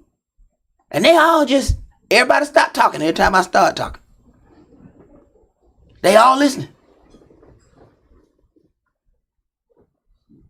Sometimes Yahweh sends you to do something, and it ain't even about the person you're talking to. It's about the other people that are in the room listening. This was their only opportunity to hear the truth. But what if you got the truth mixed with some other spirit that you've been holding on to? Read, bro. You know, before we move on, you know, it's interesting when you start at verse 12, right? It says, then came his disciples and said unto him, know you that the Pharisees were offended after they heard this saying? Mm-hmm. And then you come down to verse 15. Then answered Cephas and said unto him, declare unto us this parable. Uh-huh. So the Pharisees offended. You don't even understand what the parable is about. Uh-huh. So you got no clue why they offended. Uh-huh. But you stand up there basically speaking up for them. You know you offended the Pharisees. Right. But you don't understand what it's about. Not knowing that sometimes he wanted to offend people. Because he knew that their spirit wasn't right. He said, I already know who gonna betray me. I know whose spirit ain't right. So he said things on purpose to offend them. He wanted to get rid of those that got offended by everything. I can't use you. You are unusable. You get offended by everything. So what happens if I send you to do a job? Somebody offends you on the way to doing the job. You gonna get ticked off and not do the job that I sent you to do? Because you got offended? Leave now. Ain't no need of me even teaching you. You are unusable. Because your feelings go before you. If you can't learn to get them in check, why am I even wasting time training you? Go ahead. And we see that came up with Cephas, because Cephas the one to stand up. And he say, are you yet without understanding? Mm-hmm. Most of us would have took that to heart and be like, damn, man, why are you talking to me like that? No, when he told him, get thee behind me, Satan. That's the one we've been, are you going to call me a devil? You supposed to be the God of love. How you just going to call me a demon? That's it for us. We out. And them same 70 that was sitting there bragging, talking about, man, the demons are subject to us. He went and told them, eat my flesh and drink my blood. Them 70 got the hell on. The same one that bragging about the power that they got, soon as he said something they ain't like, they was out. He said, you gonna leave too? Man, you got the words of life. Where we going? All right, good. Come on. This is who I'm supposed to be with right here. All them ones that got offended real easy, I needed them to leave. It wasn't even worth training them. It was a waste of teaching. He knew exactly what he was doing. Go ahead. Verse 19. For out of the heart proceed evil thoughts, murders, adulteries, fornications, thefts, false witness, blasphemies. These are the things which defile a man, but to eat with unwashen hands defiles not a man. Right. These things that come forth out of a man's mouth shows what's in their heart. So people always start drinking and then say, you know, the liquor made me say this. The liquor didn't make you say that. The liquor kept you from being able to hold back what was in your heart. Keisha, I didn't mean to say all that stuff that I said to you. That was nasty and disgusting. No, you meant to say every nasty and disgusting thing that you said to Keisha. You are normally able to hold that back when you have alcohol. Alcohol said, say it now. Say it now. No, this is the time, brother. Say it now. She gonna receive it.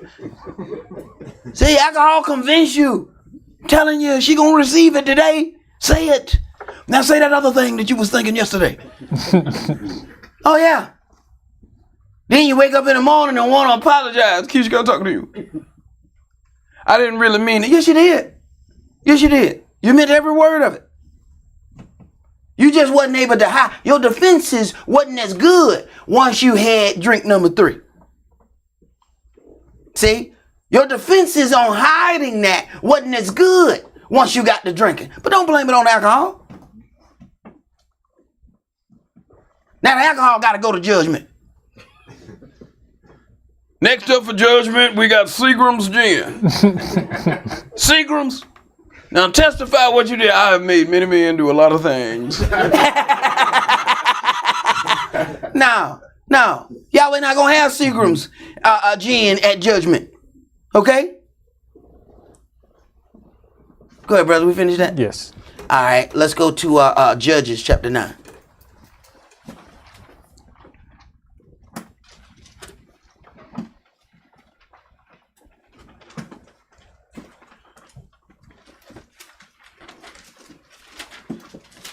Judges chapter 9, and let's start that at verse 1. And Abimelech the son of Jerubbaal went up to Shechem unto his mother's brethren, and communed with them, and with all the family of the house of his mother's father, saying, Speak, I pray you, in the ears of all the men of Shechem. Whether is better for you, either that all the sons of Jerubbaal, which are 70 persons, reign over you, or that one reign over you. Remember also that I am your bone and your flesh. Right. Remember that I am your bone and your flesh. So now it comes down to whether they are natural family or spiritual family. And this is where we end up losing the battle. Go ahead. And his mother's brethren spake of him in the ears of all the men of Shechem all these words. And their hearts inclined to follow Abimelech, for they said, He's our brother. And they gave him 70 pieces of silver out of the house of Baal-bereth, wherewith Abimelech hired vain and light persons which followed him. And he went on to his father's house at Ophrah, and slew his brethren, the sons of Jerubbaal, being 70 persons. Now, you see who went along with him. See, he hired vain persons, and they were okay with the evil that he's doing. See? As my elder used to say, birds of a feather flock together. It's the reason why they so cool with it. Go ahead. Upon one stone. Notwithstanding yet Jotham, the youngest son of Jerubbaal, was left, for he hid himself. And all the men of Shechem gathered together, and all the house of Millo, and went, and made Abimelech king, by the plain of the pillar that was in Shechem. So what's happening, and you find this is prevalent among all of these situations where there's a king and then there's these many sons. Well, now they're fighting over who gonna get to rule after this powerful person passes on. So this one says, hey, I'm gonna kill all my brethren. There ain't gonna be nobody but me. Then they ain't got no choice but to give me all the power that was of my father's house. Go ahead. And when they told it to Jotham, he went and stood in the top of Mount Gerizim, and lifted up his voice, and cried, and said unto them, Hearken unto me, you men of Shechem, that Elohim may hearken unto you.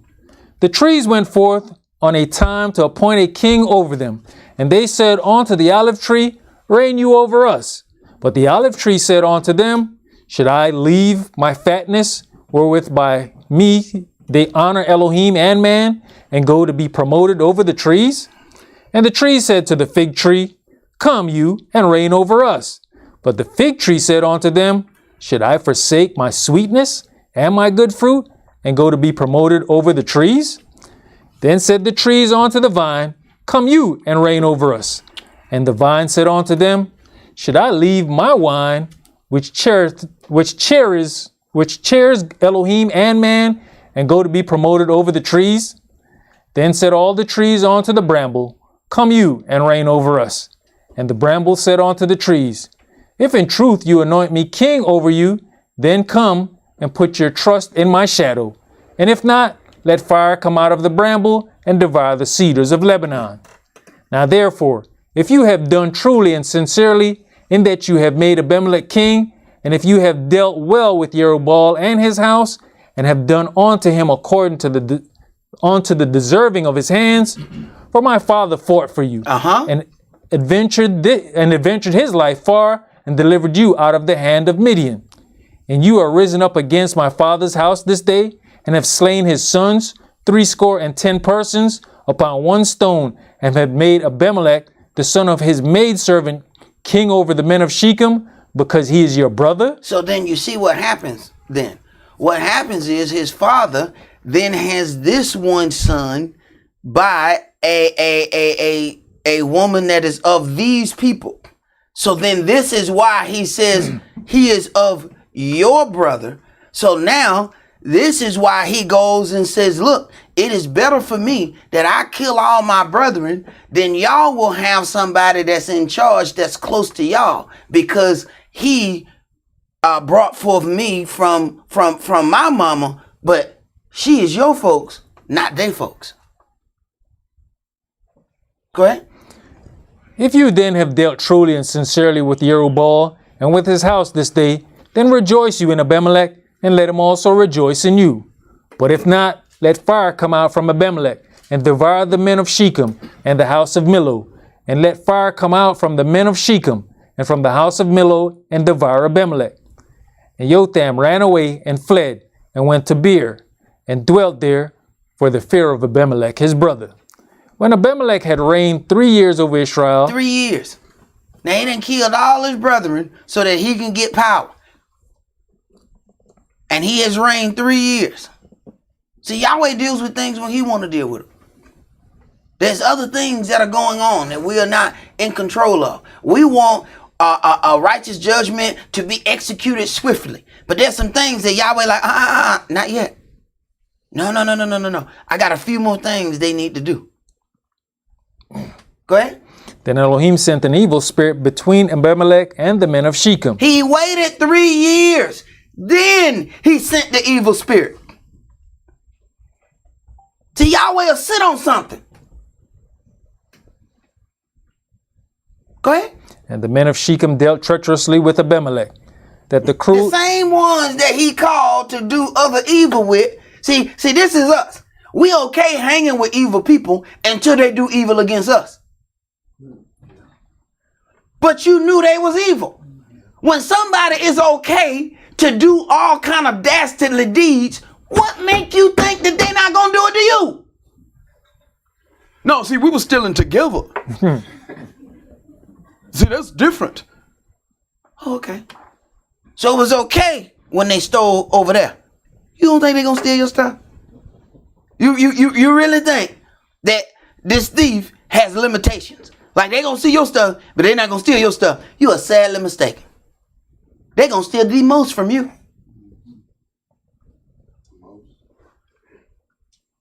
Go ahead. That the cruelty done to the 70 sons of Jerubbaal might come, and their blood be laid upon Abimelech their brother, which slew them, and upon the men of Shechem, which aided him in the killing of his brethren. And the men of Shechem set liers in wait for him in the top of the mountains, and they robbed all that came along that way by them. And it was told Abimelech. And Gaal, the son of Ebed, came with his brethren, and went over to Shechem, and the men of Shechem put their confidence in him. And they went out into the fields, and gathered their vineyards, and trod the grapes, and made merry, and went into the house of their God, and did eat and drink, and cursed Abimelech. Jump to verse 52.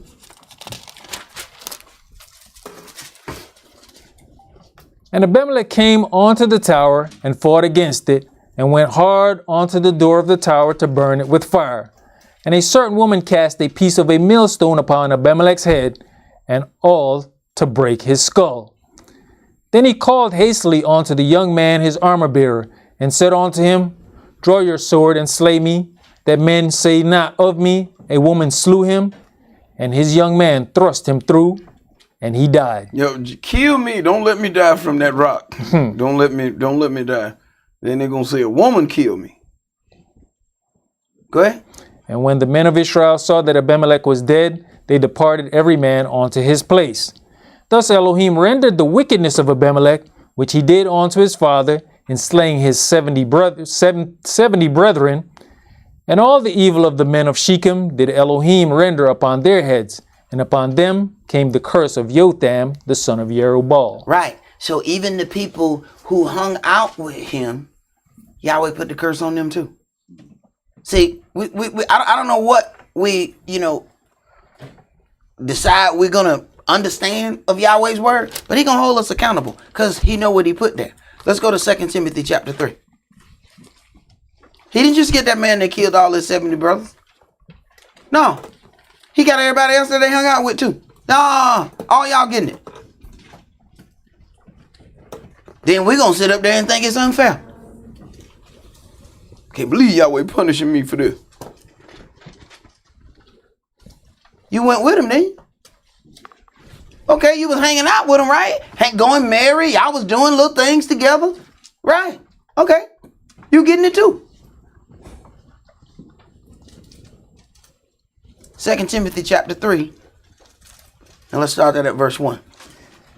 This know also, that in the last days perilous times shall come.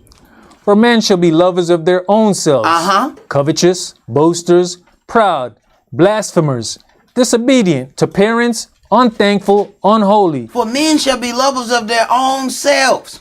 See? So I can't love my neighbor if all my love is all about me. I ain't got no love left over for my neighbor because I can't love nobody but me and what's directly connected to me. I ain't got no more love for nobody else. There's a problem. Because how can you love your neighbor as yourself when you ain't got no more love? Go ahead. Without natural affection, truce breakers, Uh-huh. false accusers, incontinent, fierce, despisers of those that are good, traitors, heady, high-minded, lovers of pleasures more than lovers of Elohim, having a form of godliness. And this is what confuses us. Having a form of godliness. See? We can very easily witness something that just seems outright, far left field from Yahweh. But what about the things that have a form of godliness, but is doing something else with that gift? Go ahead. But denying the power thereof, from such turn away. Right. Denying the power because they're going to deal with it how they want to deal with it. Go ahead. For of this sort are they which creep into houses, and lead captive silly women laden with sins, led away with diverse lusts. Right. Ever learning and never able to come to the knowledge of the truth. And this is another one of those things you have to look at when people brag about how long they've been in the word. Ever learning, but never able to come to the knowledge of the truth. Some of the most egregious things against this word, you're going to find people who've been in this word a decade or more. It ain't the people who got in last week. Them people trying to learn. It's the folks that have gotten complacent, like my brother mentioned. Them the ones, I don't need to listen to that. I already know it. And then you get into this. It says, verse 6, for of this sort are they which creep into houses and lead captive silly women laden with sins. Why? If they come in through the woman, get the woman to convince her husband. Now he's speaking her doctrine. Now we'll look and say, it's written in this word that a woman should not usurp authority over a man. We'll look and see some woman behind the altar and we'll say that's wrong.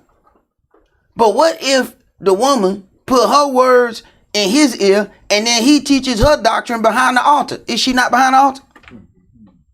Okay. Read. Now as Jannes and Jambres withstood Moshe, so do these also resist the truth. Men of corrupt minds reprobate concerning the faith. But they shall proceed no further, for their folly shall be manifest unto all men, as theirs also was. But you have fully known my doctrine, manner of life, purpose, faith, long-suffering, love, patience, persecutions, afflictions, which came on to me at Antioch, at Iconium, at Lystra. What persecutions I endured, but out of them all the Adonai delivered me. Yes, and all that will live godly in the Mashiach Yahshua shall suffer persecution. Are you listening? Soon as we go through something, we take off running. So what purpose can you possibly hold for your Elohim? If he can't count on you to deal with anything in his name, what purpose do you serve? You are taking up space. Go ahead. But evil men and seducers shall wax worse and worse, deceiving and being deceived. Deceiving and being deceived. You have to think about how deep that is. You going about deceiving people, but you are being deceived while you are deceiving because you believe that Yahweh is giving you the okay to deceive people. That's why you are deceiving and being deceived. You actually think you're doing right. That's why sometimes you can talk to people and they're like, I don't even see what the problem is. I don't understand how it went wrong. Right. Deceiving and being deceived. Go ahead. But continue you in the things which you have learned and have been assured of, knowing of whom you have learned them, and that from a child you have known the holy scriptures, which are able to make you wise unto salvation through the faith which is in the Mashiach Yahshua. All scripture is given by inspiration of Elohim, and is profitable for doctrine. For doctrine? For reproof. For correction. For instruction in righteousness. Right. But we just want to deal with the scripture that sound like love. We don't want to deal with reproof, correction, and instruction because we don't want to be reproved, we don't want to be corrected, and we don't want to be instructed. Just come through, say some nice things, make us feel all right, and we'll make sure you drive a nice spaceship. That's how we want to deal. You say nice things, we'll make sure you get a good offering. You start dealing with reproof, correction, and instruction, you better have you a day job. Go ahead, brother.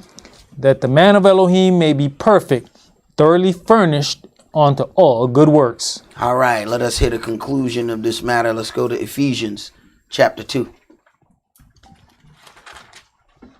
The clock must have worked this week. The clock must have worked this week. Ephesians Chapter 2. And we're going to start at verse 1. And you has he quickened, who were dead in trespasses and sins. You were dead. See, we have the spiritually dead among us. So when you talk about familiar spirit and invoking the dead, we hang out with the dead. We call them friends. We speak up for the dead. And they show that they're dead by the things that they into, by the things that they do to other individuals. We know that they're spiritually dead. Do you not know when you're hanging around the dead? Go ahead. Wherein in time past you walked according to the course of this world, according to the prince of the power of the air. According to the prince of the power of the air. Understand something. The air that was breathed into man was the spirit of Elohim. But if the adversary, the devil, is the prince over the power of the air, then he's allowing a lot of words to be spoken to carry his doctrine. See, when you deal with what they have on the radio, they say that what? These the airwaves, right? They got a program director. His job is to tell you what you like. The program director picks songs. He don't pick the best songs. He picks the songs that he want you to listen to. So when he wants you to listen to murder, death, kill all day, you gonna be walking around all day. Murder, murder, death, kill. Murder, death. Murder, murder, death, kill. Murder, death. Murder, murder, death, kill. Murder, death. That now he got you the song off. You in the middle of a meeting 2 weeks later, and all of a sudden, murder, murder, death, kill. Murder, murder, murder, murder, death, kill. Murder, murder. It done got in your spirit. It came in here and it's stuck in here. And now it's coming right out of here. Go ahead. The spirit that now works in the children of disobedience, among whom also we all had our conversation in times past in the lust of our flesh, fulfilling the desires of the flesh and of the mind, and were by nature the children of wrath, even as others. But Elohim, who is rich in mercy, for his great love wherewith he loved us, even when we were dead in sins, has quickened us together with the Mashiach. By grace, you are saved. Right. But Elohim, who is rich in mercy. So do you believe that you should have the mercy, have his mercy, but you don't have any mercy? It says, blessed are the merciful, for they shall obtain mercy.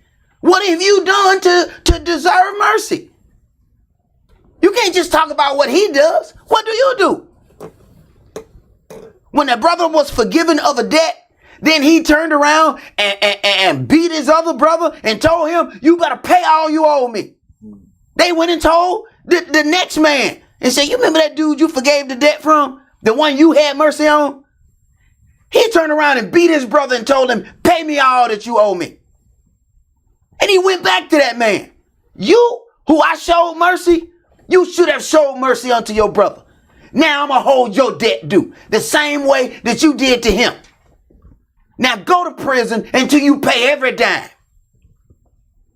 All he had to do was show the same mercy that was showed to him. But see, we think that we can bypass each other and go straight to Yahweh. See, it's disobedience, and we don't even know that that's disobedience. It sounds great that we're just going to deal with Yahweh for his mercies. Right. What about the mercies that were showed to you when you said something that you shouldn't have said against somebody else? And that brother forgave you. That wasn't Yahweh's mercy. That was that brother's mercy. He the one that didn't deal with you like that. You ain't gonna thank him for that? If Mishael give me a ride, do I go and thank Yonah? Thank you, Yonah. Mishael sitting there looking like it was my car you just got out of. How you gonna thank Yonah? Hell, he took up most of the space in the car.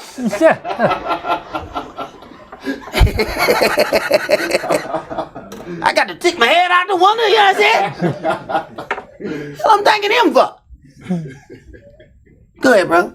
And has raised us up together and made us sit together in heavenly places in the Mashiach Yahshua, that in the ages to come he might show the exceeding riches of his grace and his kindness towards us through the Mashiach Yahshua. Right. So then let us consider some things and pray unto Yahweh our Elohim that we will be spiritually protected. Understand what happened during the times of Egypt. All that did not mark over their door with the blood of the Lamb, the destroyer came amongst them. Okay?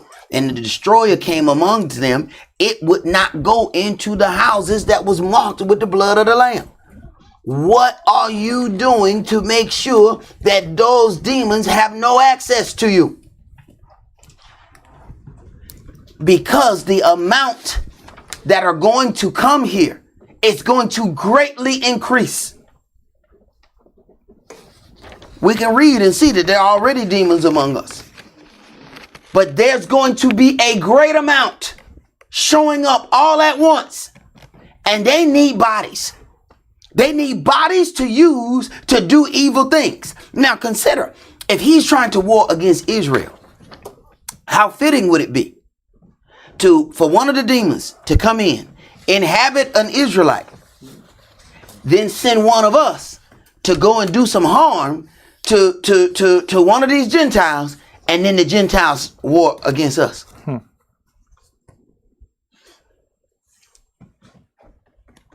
Right.